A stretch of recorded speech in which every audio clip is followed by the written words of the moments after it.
All right.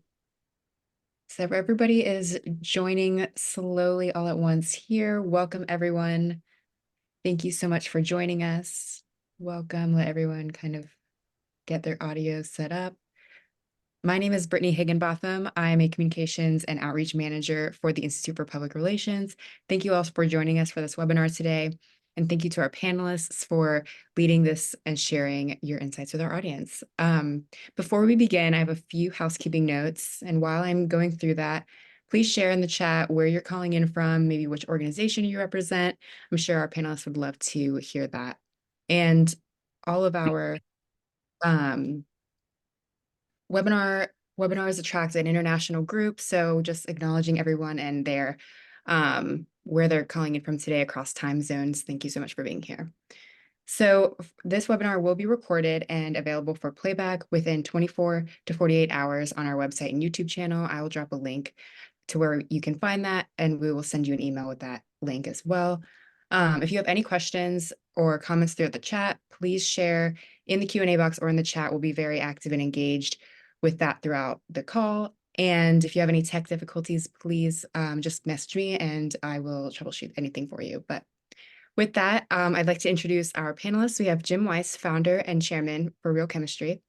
And then we have Crystal Downing, Executive Vice President and Chief Communications and Public Affairs Officer at Merck. And then last but not least, we have Haider Nazar, co-founder and CEO for Maha Global. With that, I'll hand it over to our panelists. Thank you. Thanks, Brittany, and thanks to IPR for having us. And, I think it's great to talk about this topic because, so much is happening in our world right now. Driving corporate reputation and valuation is pretty highly fraught in particular, the healthcare and pharmaceutical industries. And in the data-driven environment. So I'm really anxious to talk to you too a little bit about what you learned from your non-healthcare, non-pharmaceutical experiences, because that informed a lot of how I developed data and analytics capabilities here at Real Chemistry, which is, 99% focused on pharma and health. The information we're consuming, is clouded more and more by disinformation, right? And in a macroeconomic environment that's super volatile. Every day we're waking up to a new war, conflict, issue, change. And, management teams seem to be turning over a little more rapidly in certain areas, a lot of reorganization happening in our world. The relevance of companies and brands can change pretty much immediately and damage much more easily. And we could end up in reactive mode, which I'm sure many of us are in, as opposed to playing offense. So all of this presents new challenges and opportunities for the chief communications officers, marketing officers, CFOs, and investor relations professionals, many of whom are tuning in today, that drive corporate reputation, but more importantly, valuation. That's what, boards and investors care about, the most. So we're going to talk about that from sort of three perspectives, lenses, as someone who served in-house and as a counselor and then built my own company. I have some insight and perspectives as a chief communications officer. Crystal Downing is going to provide her perspective in her current role at Merck, but also from J&J and other companies. Haider Nazar, who's another founder, entrepreneur, much like me, founded Maha for a reason, and we'll share how companies are using what they're doing to optimize their reputation and build more trust with key stakeholders, specifically how it's now possible for reputation teams to quantify financial risk and prioritize future reputational opportunities. So let's start out quick with a warm-up question for both of you. When you wake up, what is the news sources or data sources you're using right now? What's your news blankie, so to speak? Let's start with you, Crystal. Sure. Thank you, Jim, for the question, and thank you for this invitation and opportunity to join this really, really important and topical area of focus. So for me, it's news all day long, all news all day. I start my day with some of the typical things. Good Morning America. I'm looking at CNBC, CNN, Fox Business, Wall Street Journal, New York Times, and then I get into the office and my team does an exceptional job of media monitoring. So I'm interested in both specific to the pharmaceutical industry and then business as well. And so I make sure to pay close attention to that. I always check social media channels. And for sure, look at that. And then what I would say is maybe not necessarily my news blankie, but it's become a pacifier, is I now also go to AI and I check that and I understand what are the top global headlines, what are the top headlines as it relates to policy, because I'm also responsible for that. But that's kind of what I consider my magic media mix every day. And do you have that on your phone? Is it the chat app, or is it a Merck, is it So something that they yeah. gave you? So I have both. We have a version that here at Merck, they want us to use, especially when we're using company equipment, but I also do it personally on my personal computer or my cell phone. So it just depends on where I'm at and which piece of equipment is in front of me.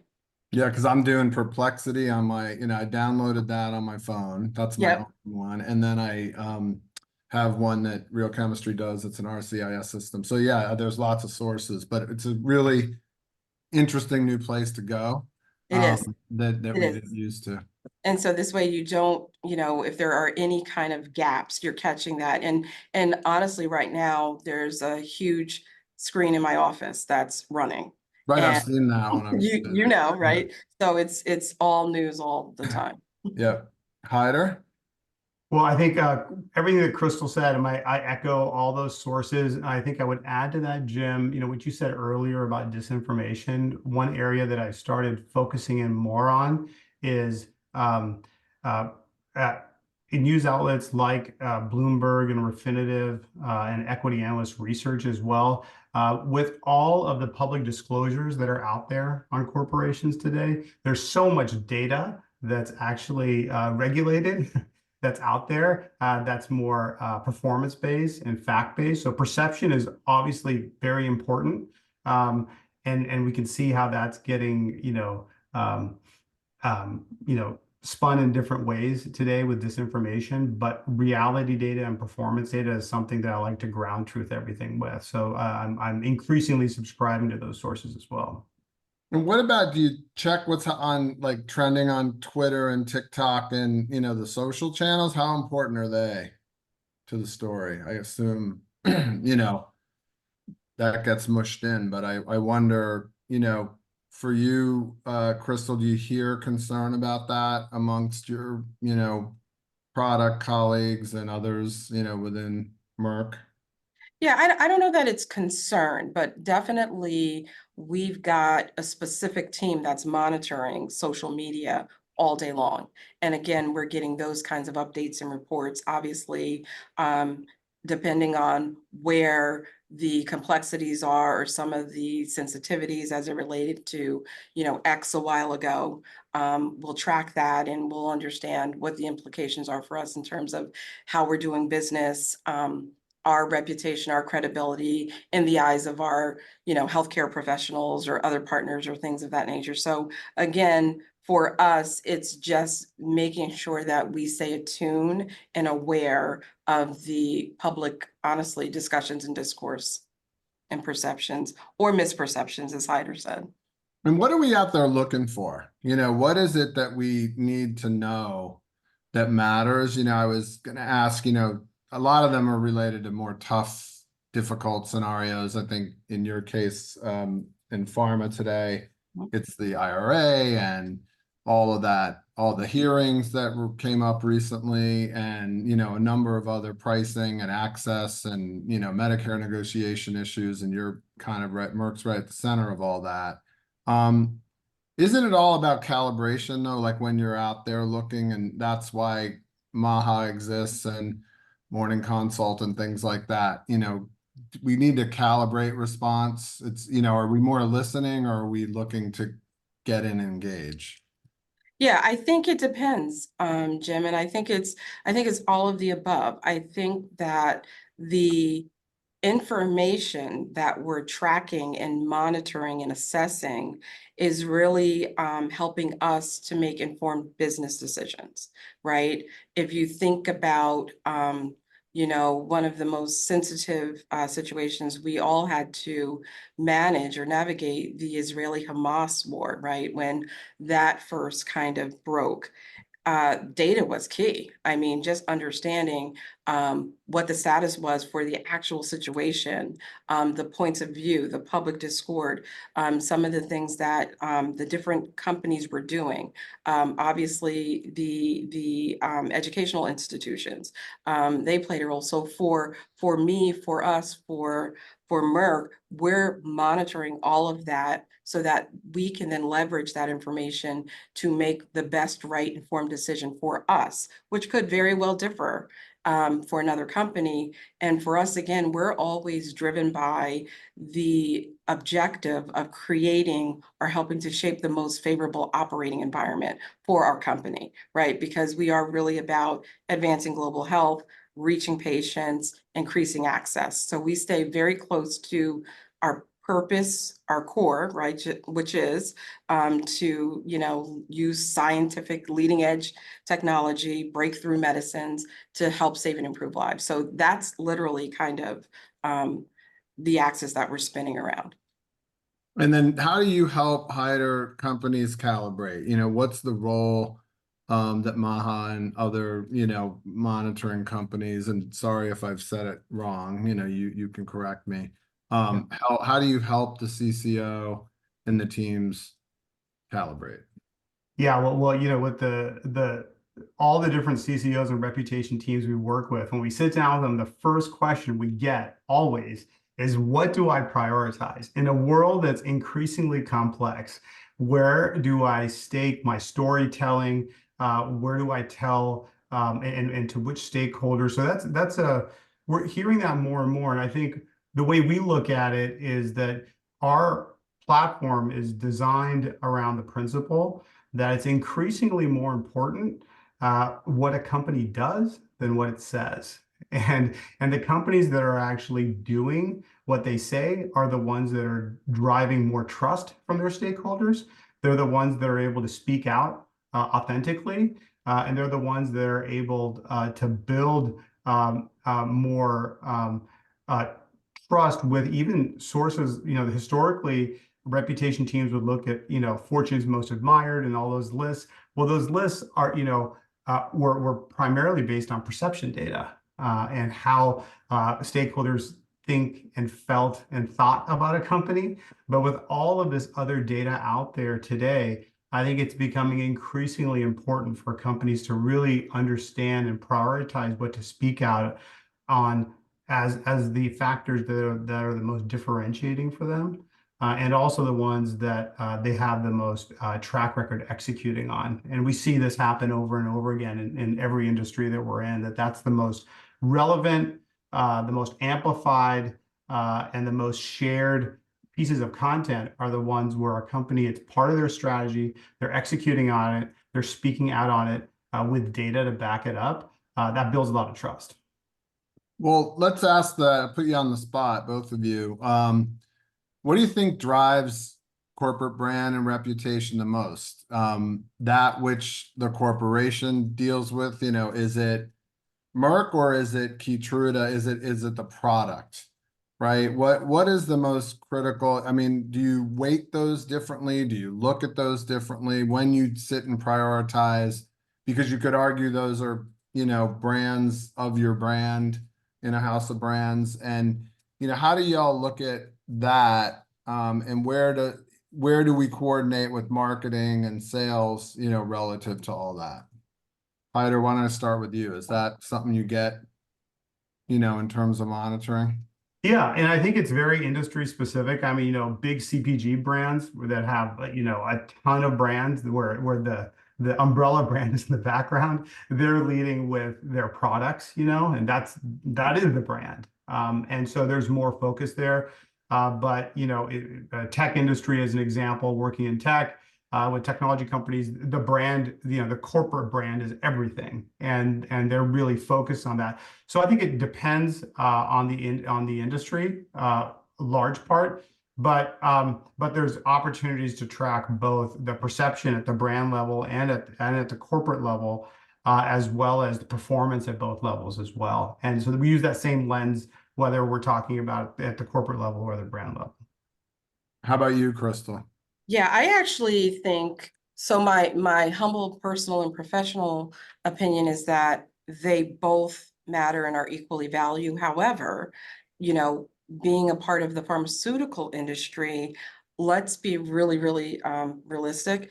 Prior to the COVID pandemic, most average people had no idea that these pharmaceutical companies were associated with the medicines that they were taking, right? It only became really prevalent when you were going to say, I want a Pfizer shot or I want a Moderna shot, right? And I think that has opened up a whole new world for people. And so one of our leading oncology products obviously is Keytruda, but I would still venture to guess that a majority of people that are either taking it or have heard of it don't necessarily correlate it to Merck. And so historically, Merck has been a very quiet and conservative company. They have been very focused on being humble, heads down, scientifically driven, working on all of the molecules to break through medicines, right? And it's only when there was a transition, I thought they fixed that ding. It's only when there was a transition between CEOs, right, a couple of years ago, where the new CEO coming on board, Rob Davis, along with the board said, oh, wow, it's really time for us to get more engaged externally with our stakeholders, because we recognize that we can't just kind of sit in our labs and assume everybody understands exactly what we're doing and why we're doing what we're doing. So I would say that, since I've joined the company and since we've really worked very, very hard to build out a bold narrative and to engage with all of our different stakeholders and talk about not just what we're doing, why we're doing it, but the actual impact, to the point that you're saying, Hyder, where we actually have data points. We are now treating our reputation, as it should be, as a truly valuable asset of the company. And so if I had to pick one, I'd say right now, the company is driving it, because I don't know that everyone even equates our products with Merck, but I do think they're equally important. That's great. That's a cool answer. And I guess now that leads us to the stakeholder one. Who cares the most about it? Is it boards of directors? Is it investors? Is it your exec committee? Is it employees? Is it the HR department who wants to recruit? I mean, who's on you about this, the most? Is it, all of them? But, then again, thinking through priorities, I'll start with you, Crystal, on that one. Yeah, again, it's in all of the above, because again, prior to me joining the company almost 3 years ago, very quiet, very conservative, really didn't have a reputation that they were either trying to build, maintain, or do anything Did with. they track it? Not really. And so I again showed up like the nanny wearing red and everybody's wearing tan and said, hey, this is a palpable asset. We can do something with this, right? So they let me go to work. I have an incredible team. And interestingly enough, even in those early days, when I would see the board, they would corner me and ask me, what am I thinking? What am I doing? How am I gonna engage with this? And still till this minute, they're looking at, I know, Hyder, you said, the industry lists are just one way. I don't know that they're the best or the, most reputable indication to suggest that the company's reputation is moving in the right direction, but it is an indicator. Well, here, prior to me joining and my team actually designing and implementing the strategies we have, they would never even thought of those lists. Now they're finding me and showing me the lists that we're on. And so I would say that over the course of the last several years, not only is reputation important to all of our stakeholders, board, employees, customers, all of those kind of things, but they continue to increase their interest and reverence for it, which I think is the right way to be moving. Is that what you hear from people coming to you? Yeah, I mean, I think, 10 years ago, the term stakeholder capitalism came out and everyone kind of got um, enamored with that. And inherent in stakeholder capitalism was a lot of people's belief that, shareholders were not going to focus on as much, and instead we're going to focus on these other stakeholders. Well, in reality, where we are in 2024 is that shareholders are actually holding companies accountable to how they treat all their stakeholders. So it really, what it comes down to is, and it's all a balance, your environmental impact, the way you treat your people, the way you show up in your communities, your philanthropy, all those different pillars of reputation. There's trade-offs, and I think where the work sits right now, and the work that we're deeply in with a lot of reputation teams, is how do you measure, and how do you come up with different metrics to start understanding what are the emerging factors that we need to be focused on as an organization, as a brand, as a product team. And I think that's where the work is. I mean, it's interesting, in 2017, across 3 industries, we identified that DEI was an emerging differentiation for corporations. Today, I'm working with reputation leaders that don't want to talk about DEI, and so that's it's an interesting conversation, but it also points to how those factors change so rapidly, and what people want to speak out on and how they want to speak out about it changes so rapidly in the market today. And so I think, what we continuously get asked is, we walk into organizations where they're using a lot of survey data or polling data. And with so much other data out there, it's really about rethinking the way you measure and how can you get out ahead. Because if your polling information is telling you what people have been saying over the last 3 months, that might not be indicative of what the perception is on your brand 3 months out. And that's really, I think, where all these next gen technologies and AI and machine learning, those are the tools that they're going to be providing and are increasingly providing reputation leaders. Well, so let's stay with you, Hyder. Compared to how reputation used to get measured and Yeah. tracked, what's possible today? Because, it seems like, we need, given all the factors you said, that it literally changes by the hour, perhaps, Yeah. as to what's truly important. I mean, we can come back to some of the other factors like DEI, but I just wonder for you, what's the pressure to measure in real time?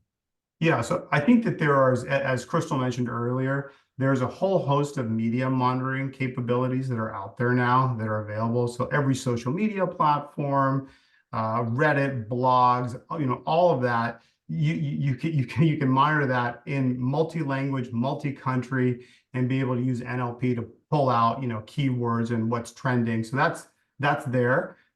There's also custom research, Morning Consult, RepTrack, Harris. There's these custom research tools and subscription services that are more polling, and I made the point earlier, but now there's a whole host of performance data on how companies are actually performing. And so the way we think about it is that it's more about unifying all of that. It's not that one is better than the other. It's not that you should only choose one. It's really about there are so many different data sources. How do you unify and then extract meaningful, actionable guidance out of that? And there are an emergent set of companies. We're one of them that is applying this application layer, the system of intelligence to reputation that is able to diagnose and predict by unifying all that data. And how important is that for you, Crystal, that predictive capability? Or do you just live day to day? Yeah, so, well, first of all, I love what you just said, Hyder, and it actually is the best and sometimes the most challenging thing for us here at Merck, because there are so many different metrics right? There's so many different inputs and insights. Sometimes people here get a little schizophrenic, quite honestly. Yeah. And, I've had presentations that I've done with the board, and what became obvious for my team that actually focuses on reputation here is we started not necessarily overly indexing on what our peer set was doing, right? So in the world of pharmaceuticals, we've got a lot of different companies that we could look to the left and the right and see what they're doing, how they're doing. And instead, we decided to kind of land on, let's just say 4 to 6 or 7 KPIs and just watch our trajectory, right? Are we going up or down? And if so, what are the drivers? Yeah. But all of that is extremely important for us. And yes, predictable data is absolutely important because again, for us, I view my team as sort of like the high beams, right? We're looking into the crystal ball for the company. And a great example would be, Jim, as you know, we were the first pharmaceutical company to file a lawsuit when IRA was initiated, right? And declared to be put into, a legislative piece of policy. And before we collectively, as an executive team, made the decision to do that, we looked at some of this predictive analysis and we basically said, this is what's going to happen from a stakeholder perspective if we do this.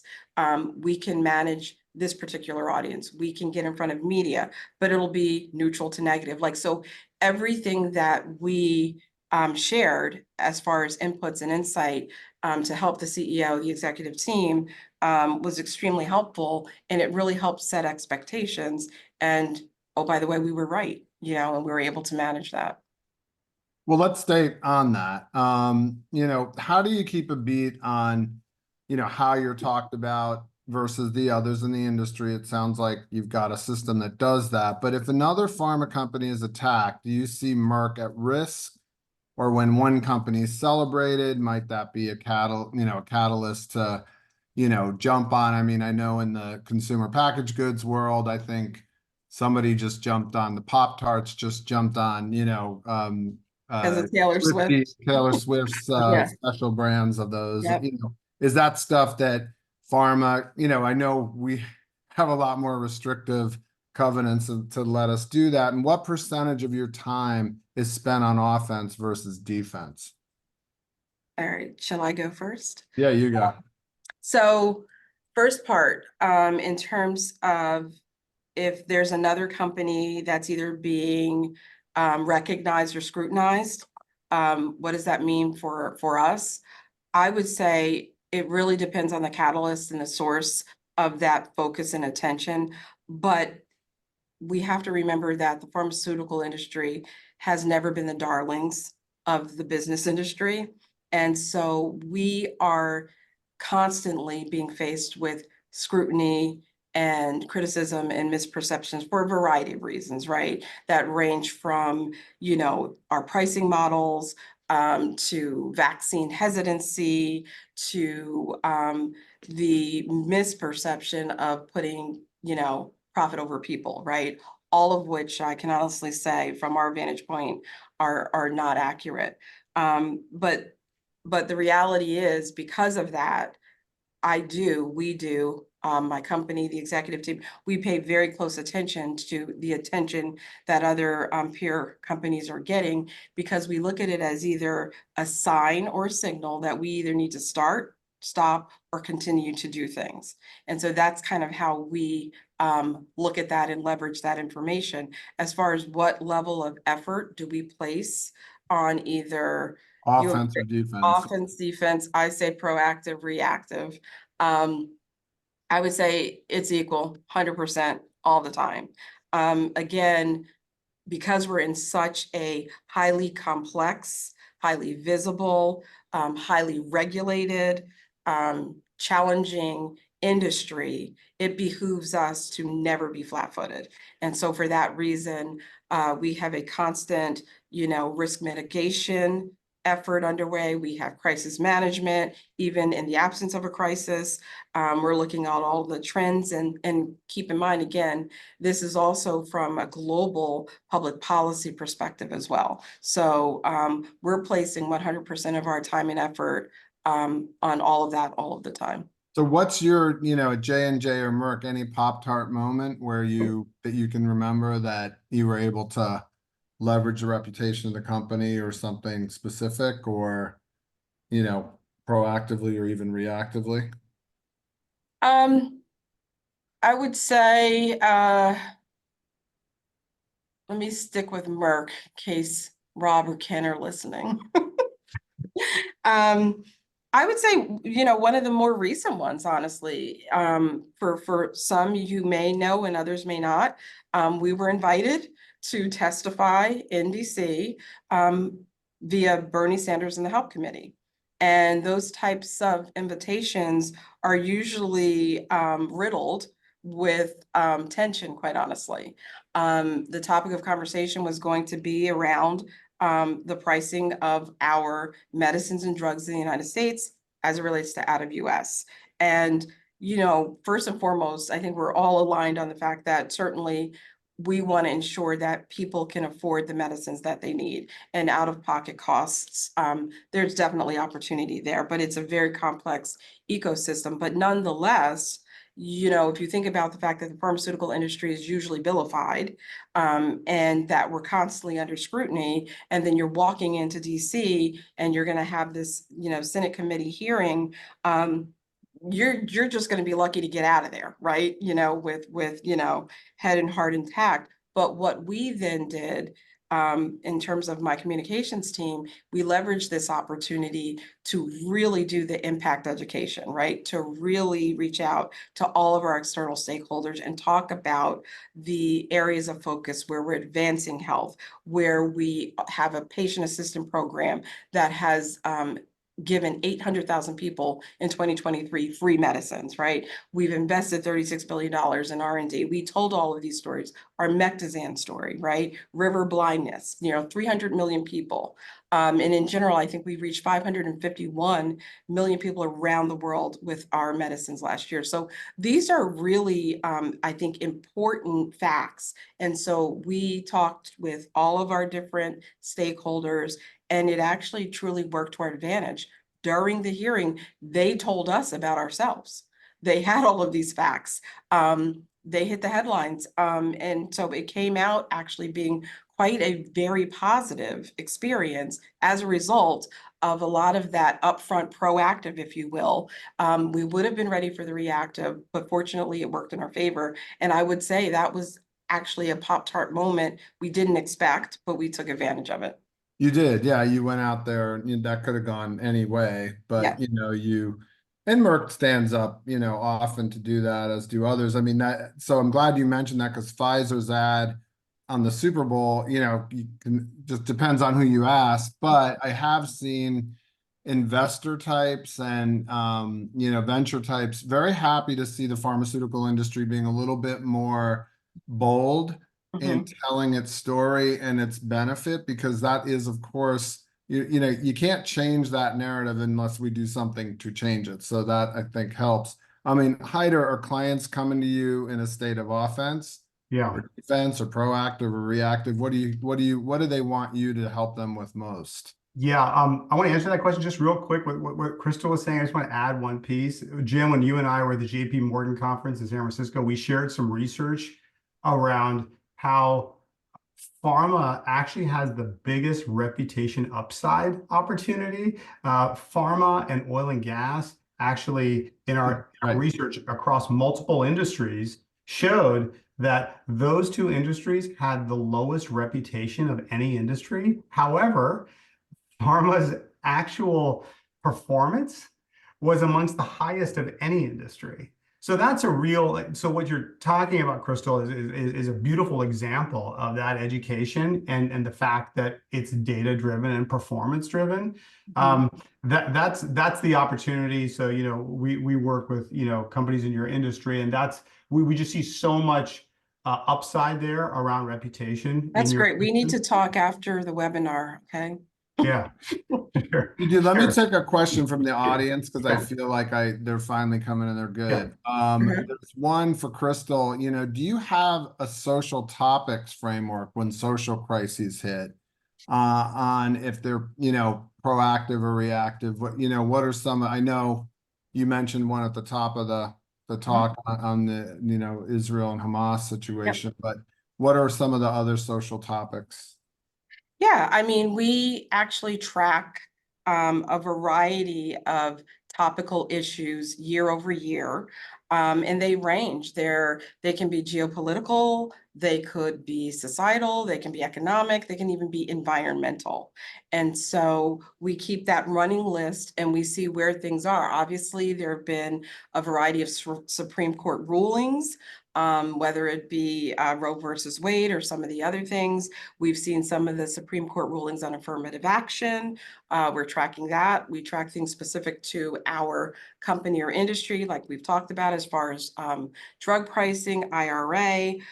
This is a huge, big election year, right? So we're tracking all of the nuances there. So yes, we track all of that, and it shifts, right? Some of these things become more of a focus or less of a focus, right? Depending on the news cycle and everything else that's going on. But what I also wanted to share is that we do have a decision-making framework, right? So before we act or not act regarding any one of these types of issues, we have a set of questions we ask ourselves. And first and foremost, we want to know, how does this affect our employees, our stakeholders, our customers, the community? We want to understand what this means to our core value proposition, our purpose, which in our case is we want to save and improve lives. And then we really step back and say, do we have the right to even speak out on this, right? Is this going to be the first time that we're just kind of coming into this and don't want to necessarily be associated with wokeism, but have we earned the right to talk about this? And truly, can we drive some sort of impact or change? So depending on how those answers go, we may or may not externally become vocal. We may choose to just do internal to our most important audience, our employees, but it's generally usually a mix, and that's what we basically ground ourselves in. And Hyder, what role are companies like yours playing in this identification of these issues? Like you said, I think they change daily and hourly. Yeah, I mean, one of our clients right now, they have been incredible at performing on a regenerative supply chain, the way they've taken care of their people, a lot of their leadership and accessibility of product. They did a great job. And the reputation team is getting pushback from leadership to not talk about these woke/ESG topics. And it puts them in a really interesting place because they've spent 10 years investing in these intangible assets to build their brand. And so the way we're providing guidance to this client is to be able to share with them where there are angles for them to be able to communicate in their industry in ways that demonstrate the commitment to their goals and make it more of an execution and performance related conversation. The market likes performance. The market likes execution. It doesn't like big commitments like a net zero goal in 2050, like that gets hammered. But so as long as you're performing on what you've committed to, it's not an ESG conversation. It's not a woke conversation. It's a performance conversation. And we're guiding this client of ours to own that and helping them connect that to financial implications, including buy, sell, hold ratings from sell side equity analysts that are rewarding that level of performance. And that's I think this next level of analysis and counsel that new technologies can provide reputation teams, more data driven, but also rooted in the financial impact. Because everyone has an opinion, but how do you start actually connecting it to what really matters, which is your business performance? Yes, exactly. And then, so that's is reputation the right word anymore? Isn't it more about relevance in a world of influencer driven impact? What role, obviously, traditional media, sources are important, but we just talked about social and digital and other sources coming in, you're using AI. Is it relevance or reputation? I mean, some of the questions I'm getting are, how are we measuring, your specific brand attributes vis-a-vis that? I mean, how do you present that to your boards? How do you talk about it? Are they different? Are they interchangeable? Crystal, what's your view? Yeah, as far as reputation, the terminology itself, I think it's a number of things. Yes, it's a buzzword. But I also think it's a beautiful word and it's got a bold meaning. And for us, again, it really comes down to how can we educate all of our audiences, internal and external, about who we are as a company, what we stand for, why we exist, the positive impact that we intend to make and how we're doing that. And that's literally our narrative. And that is the narrative that we share.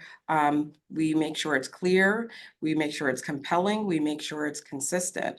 Because again, we are trying to make sure that we are, one, cutting through the white noise, right? Because there's a lot of that.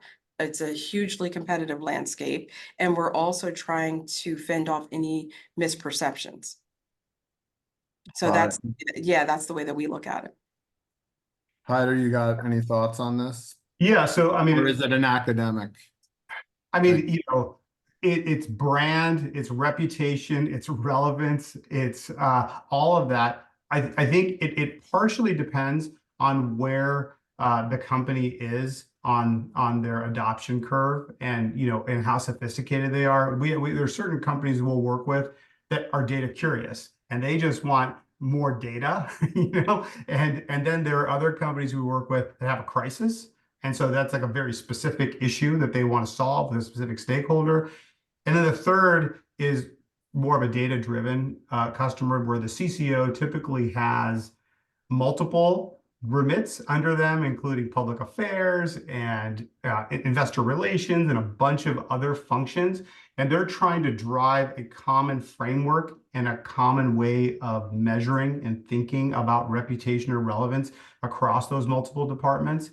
And so I think it depends on where you are on that curve. If you're in a crisis mode, it's going to be a reputation conversation. I think if you're in a transformation mode, it might be more brand, actually.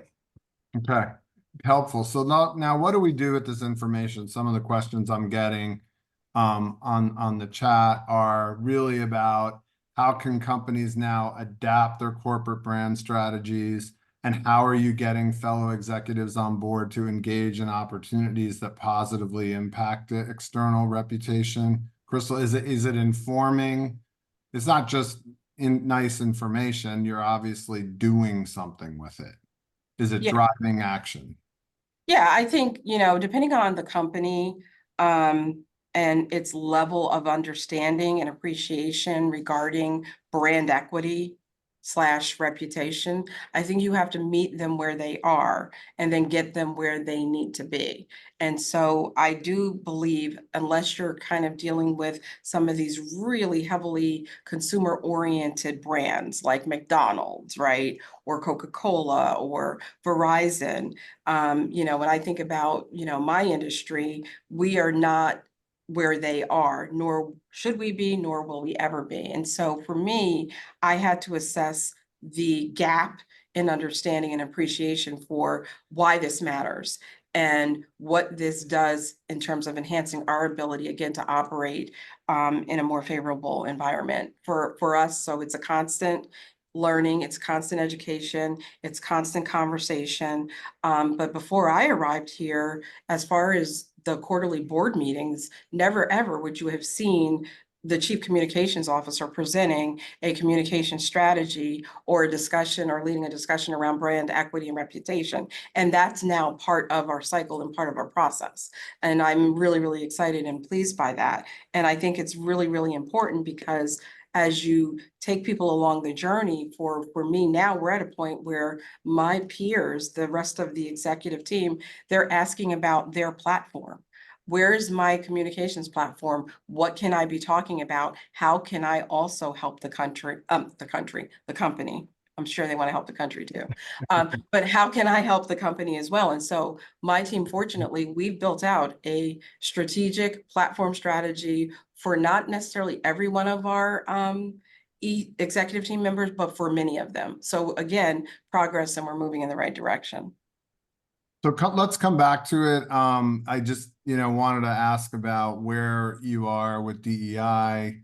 Are you and other companies, sort of walking the talk? I mean, would you say, you mentioned it earlier, Hyder, that it's less of a concern that you're seeing from companies. What about with Merck? So I want to make sure. So you're asking, where are we on this, I guess, spectrum of Right, it's a question from the audience, I Oh. think, because it came up, from what Hyder said, some companies are not tracking it or not. Where are you all at? Yeah, I would say that we're doing the same things we have been doing for years, regardless of any SCOTUS, ruling, regardless of, any kind of public discourse or any of those kind of things. So we've had a diversity, equity, and inclusion strategy that, like I said, spans years, and it's got focus areas, and we continue to engage our employee relationship groups in that process, leadership across the team. And what we have to really kind of keep top of mind is that people here don't get lost in numbers and targets, because that's not why we're doing this. We constantly remind everybody around the fact that we want to cultivate a diverse and inclusive, vibrant culture, working environment, because that enables us to be the best company that we can be and deliver the best products and medicines for the people that need them. And that's literally, again, for us, our North Star will always be our purpose, and everything that we do is tied directly to that, saving and improving lives. And to underscore that, we did some research with Accenture last year that proved that point. We took 1,000 public companies and tracked their DEI performance and their financial performance and the correlation between DEI performance. So this isn't a political conversation. Not at all. It's a material conversation, and that's where it needs. The companies that understand are the companies that are winning. Well, it's why I wanted to ask the question, because I'm a Yeah. strong believer in that. I know my company, it's a pillar of our company, and I've always said it's just good, smart business. Like, let's stop. This is not, to me, wokeism. It's Right. commerce and economics and, just smart business. And, related to that, how do you ensure that corporate communications drives, or is at least a good voice in driving the business decisions and outcomes at Merck? Yep. And, I mean, that's why we track all this, isn't it? Ultimately to do that. Yeah, for me, it's, strategy reigns supreme. So before anyone in my organization intends to engage in any endeavor, implement any kind of anything, there has to be a strategy. It has to be aligned with the company's priorities. It has to include a business case, no different than any other business or function in the company. And it has to discuss and demonstrate and articulate the ROI, return on investment. So we behave, we think, we act much like any other business leader in the company. It's just that our superpower is in this space over here, right? We call corporate affairs. So the way that I ensure that we are driving value, we're measuring that value, we can demonstrate that value is through our strategic planning, our business cases, and quantifying and qualifying the return on the investment. Yeah. Hyder, any commentary on that? Well, one trend we're seeing more and more of is reputation teams working more closely with investor relation teams. So We do that. that kind of underscores the Yep. point Crystal's making, is a seat at the table, like that is the ultimate seat, right? Like how you talk about reputation and trust and these historically, squishy metrics that no one could really quantify. They're increasingly driving enterprise value. And so the seat at the table that Crystal's talking about, we're seeing that, and it's manifesting itself in these departments coming together before earnings calls, thinking about, how they can get an edge, relative to their competition. And I think reputation, relevance, whatever you want to call it, is becoming more and more an area of differentiation in the market today. Yeah, what are some of the other emerging trends in corporate branding and reputation management that business should be aware of in the coming years, like this IR, connection? I imagine government affairs, obviously, but are there other things we're not thinking about? And that was a question I got in the chat. Well, I mean, definitely AI. I mean, that is in every business, in every function. Everyone's talking about AI. I think in this particular function, my perspective is there's kind of two pieces to AI. There's these large learning models, these LLMs, where everyone's in a race to bring more data into these LLM suites and packages.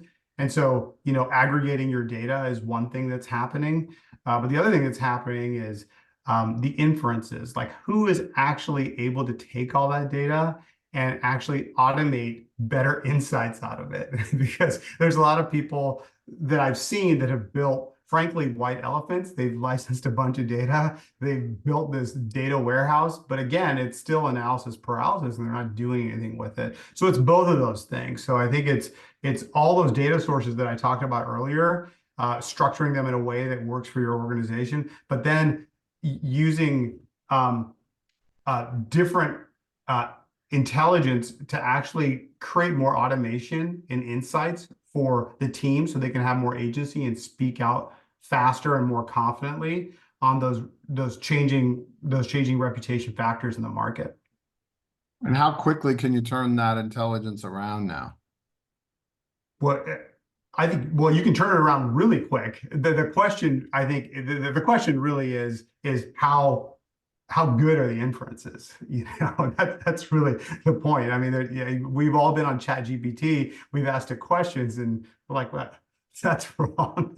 I'm not going to base my decision on that, but it's getting better. And so I think that the only point I'm making is there's those two races, and it's important to be aware and conscious of both the aggregation side, as well as measuring the impact of your decision making and feeding those models, so that you're able to have higher and higher levels of confidence in what it's producing for you. And Crystal, what are some of the key metrics the board and the executive, what tracking ROI? I mean, what are the KPIs we're looking at?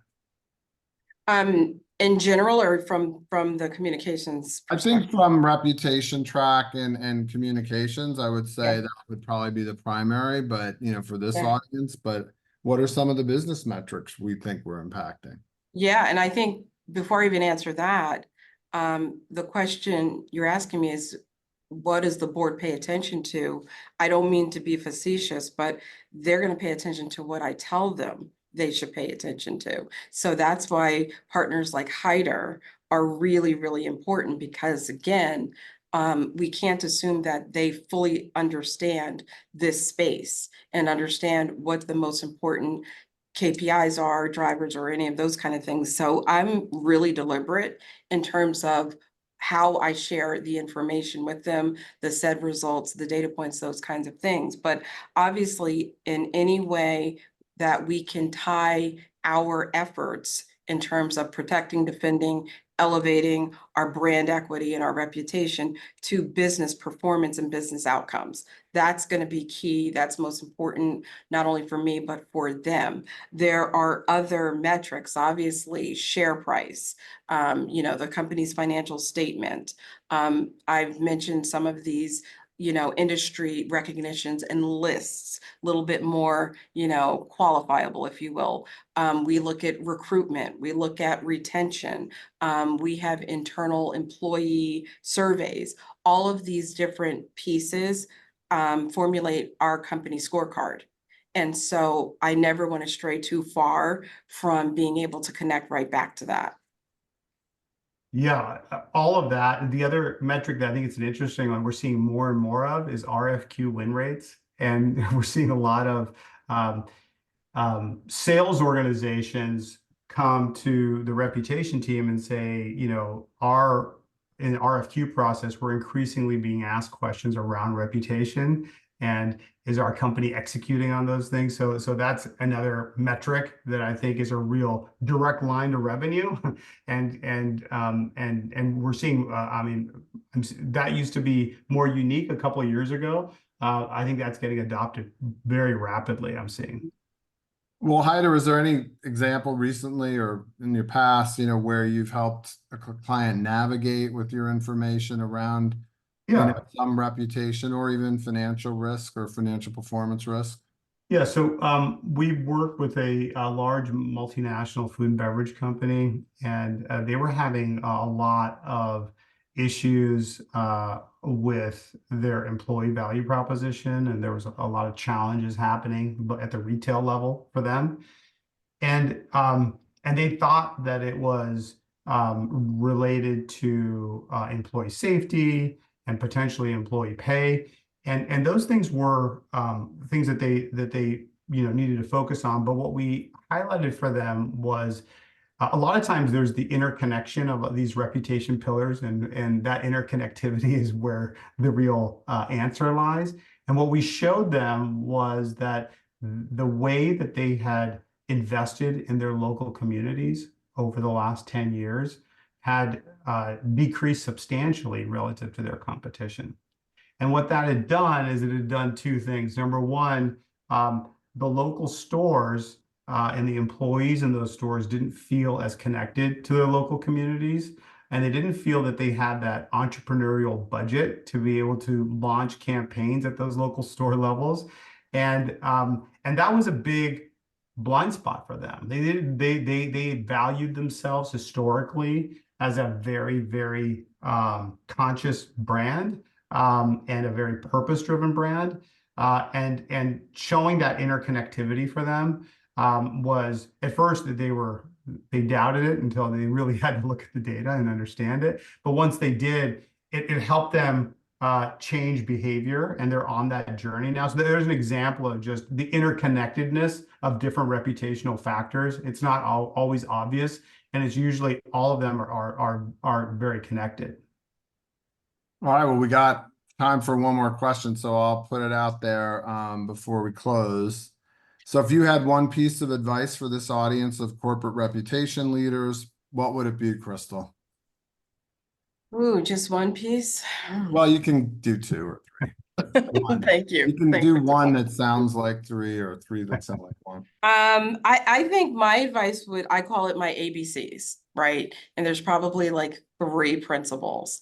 So always be curious, always look for the innovative, out of the box thinking, doing things differently, as opposed to just doing them the same way because that's the way you do it. The second would be always be courageous, take the shot.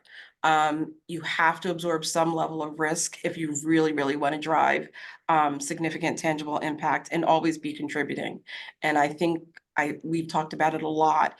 And this whole idea of reputation, it's truly a palpable, valuable asset, and you want to optimize or maximize that to the degree that you can. They're good. Thanks. I like them there. Hyder, what do you got? Yeah, I don't know if I can beat Crystal, but I would just say, increasingly, past perception performance is no indicator a future perception and encourage everyone to really take advantage of all of the different data sources that are out there now, especially performance data, that is allowing companies to get out ahead of where their stakeholders are going to be perceiving them 6 to 12 months from now. Right, and I guess mine would be, certainly, don't assume anything, right? That's the old adage, it'll make an ass out of you and me. right. And I think that's why you track, it's why you don't assume. Your gut matters, of course. And I think that combined with what's coming in AI will create, quite an incredible capability of chief communications officers, firms that support that. I think the need for us isn't going to go anywhere. We just have to keep getting better and better at it. It's about being the best, not the biggest or doing the most. I want to thank you two for joining me. We'll let everyone go back to work. And I hope this was helpful. You two were fantastic. Let's do more of it. Thank you Sounds both. like a Thanks, plan. Jim. See Thanks y'all. so much. IPR. Bye-bye. Been my pleasure.